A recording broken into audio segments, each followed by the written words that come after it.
नईम साहब, आपसे आगाज़ करता हूँ। सज़ाओं का जहाँ तक मामला है तो ये फ़हरिस्त जो है वो तवील होती जा रही है। ATC की तरफ से जो फ़ैसला 9 मई थाना शादमान का जलाओ घेराव और एक बेकरी के जलाओ घेराव से मुतल्लिक था, अब उस पर हमने देखा कि शाह महमूद साहब को इस केस से भी बरी किया गया। यास्मीन राशिद साहिबा, महमूद रशीद साहब, दीगर जो आपके पार्टी के रहनुमा हैं, 10-10 साल की उनको सज़ा दे दी गई। लेकिन ये नैरेटिव आपका कि इस सब के पीछे दरअसल हुकूमत है और साथ साथ ये पॉलिटिकल विच हंटिंग हो रही है, ये सियासी बुनियादों पे बने हुए केस हैं, तो फिर इनका इम्पैक्ट तमाम रहनुमाओं पे तो नहीं आ रहा। बहुत से लोग तो पहले बरीयत ले चुके हैं, एक्विटल हो गया आपकी पार्टी में उनका। शाह महमूद साहब का नाम भी इस फहरिस्त में शामिल होता जा रहा है। तो अगर नाइंसाफ़ी है तो फिर वो सबसे तो नहीं हो रही। देखिए, पहली गुजारिश ये है कि मैं आपके सामने पढ़ के दे देता हूँ कि आइन का आर्टिकल 13 क्या कहता है। 13 ये कहता है कि no person shall be prosecuted और punished for the same offence more than once, कि एक शख्स जो है वो किसी जुर्म के ऊपर एक से ज्यादा दफा सजा उसको नहीं हो सकती। ये आइन का आर्टिकल 13 कहता है। आपके सामने है कि सरगोदा में सजा हुई, फैसलाबाद में सजा हुई और लाहौर के अंदर सजा हो गई, तो फिर ये कैसे सजा होगी एक के बाद दूसरी? नंबर 1। नंबर 2 बात यह है कि जहां आपने बात की इस मुकदमे की, तो इस मुकदमे के अंदर रोल ये है जी कि आपने कोई जलाओ घिराव कर दिया, गाड़ियों को आग लगा दी। कोई एक ऐसी वीडियो लेकर आ जाए जहां पर सनम जवेद, आलिया हमजा या डॉक्टर यास्मीन राशिद, एजाज चौधरी, महमूद रशीद, इनमें से कोई रहनुमा, शाह महमूद कुरैशी, वहां गाड़ी को या किसी बिल्डिंग को आग लगा रहा हो, कोई CCTV फुटेजेस। नंबर 1। नंबर 2, इनके ऊपर जो इल्जाम है कि इन्होंने साजिश की जमान पार्क के अंदर या चक्री इंटरचेंज पर, उस साजिश के हवाले से जो गवाह पेश किए गए, पुलिस के गवाहान, उनको सरगोदा की इंसदाद दहशतगर्दी अदालत के जज अब्बास ने 2 मुकदमात 348 और 355, इन दोनों के अंदर इन तमाम लोगों को, जो डॉक्टर यास्मीन है या उमर अयूब साहब थे, शिबली फराज साहब थे, ये दीगर, इन तमाम लोगों को बरी कर दिया। इस एविडेंस को मुस्तरद कर दिया, जो गवाही दी गई, जो गवाह सरकारी थे, पुलिस वाले थे, और जो एविडेंस थी उसके हवाले से कहा जज अब्बास ने कि ये फैब्रिकेटेड है, ये जेली एविडेंस है। लेकिन उस जज को तब्दील करके तो एक नए जज लाए जाते हैं और तीसरा मुकदमा जो पेंडिंग होता है उसको, उसके अंदर उस गवाही को भी कबूल कर लिया जाता है, उस जो शहादत, जो एविडेंस पेश की गई है, जो सबूत पेश किए उसको कबूल कर लिया जाता है और सजा दे दी जाती है।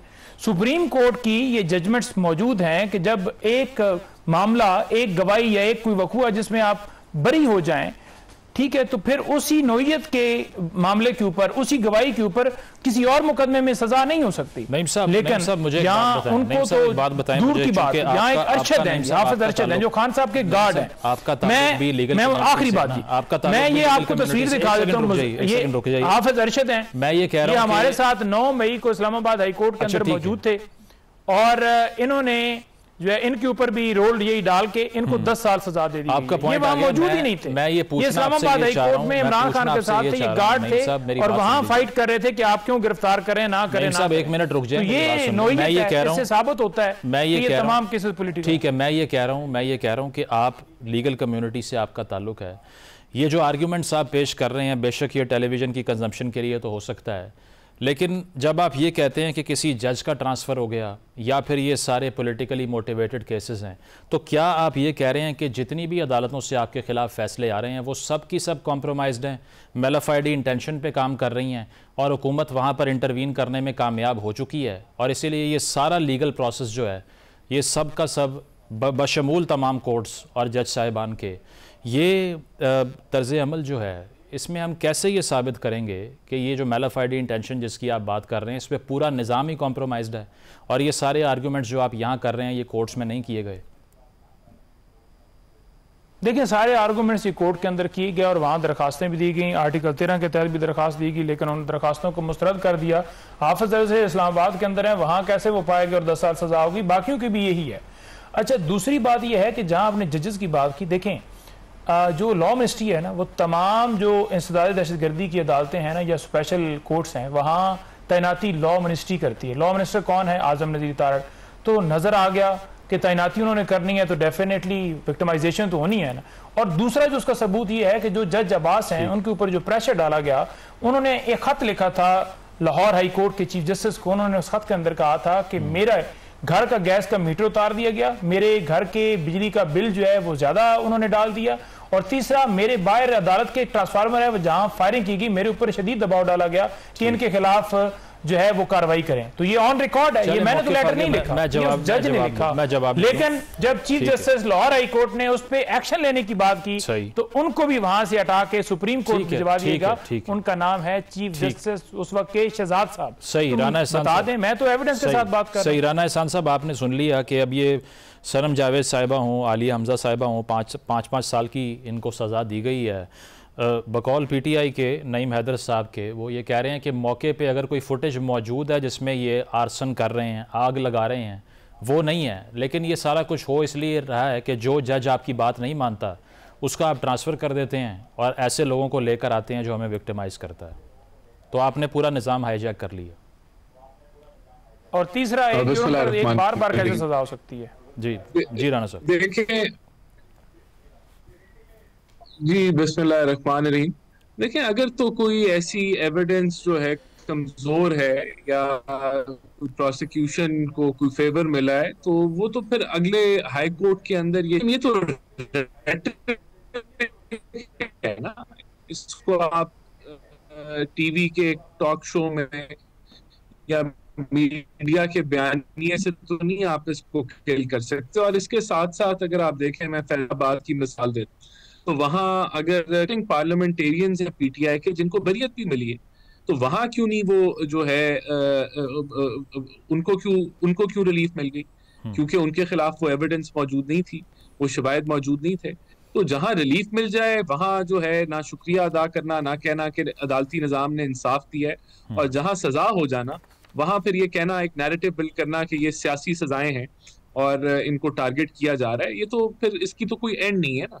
ये तो ऑब्वियसली अगर इनका मौक़िफ़ दुरुस्त है तो मैं तो यही अज्यूम करूंगा कि अगले फिर कोर्ट में इनको बहुत आसानी से रिलीफ मिल जाएगा और ये अपना जो मुद्दा है वो साबित कर सकेंगे। बहरहाल देखिए, 9 मई को तो पूरे पाकिस्तान ने विटनेस किया था, महसूस किया था, और उसके अंदर ये लाजिम नहीं है कि जो बंदा आर्सन कर रहा हो या जो बंदा जो है तोड़ फोड़ कर रहा हो वही उसके अंदर जो है वो सजा उसको मिलती है।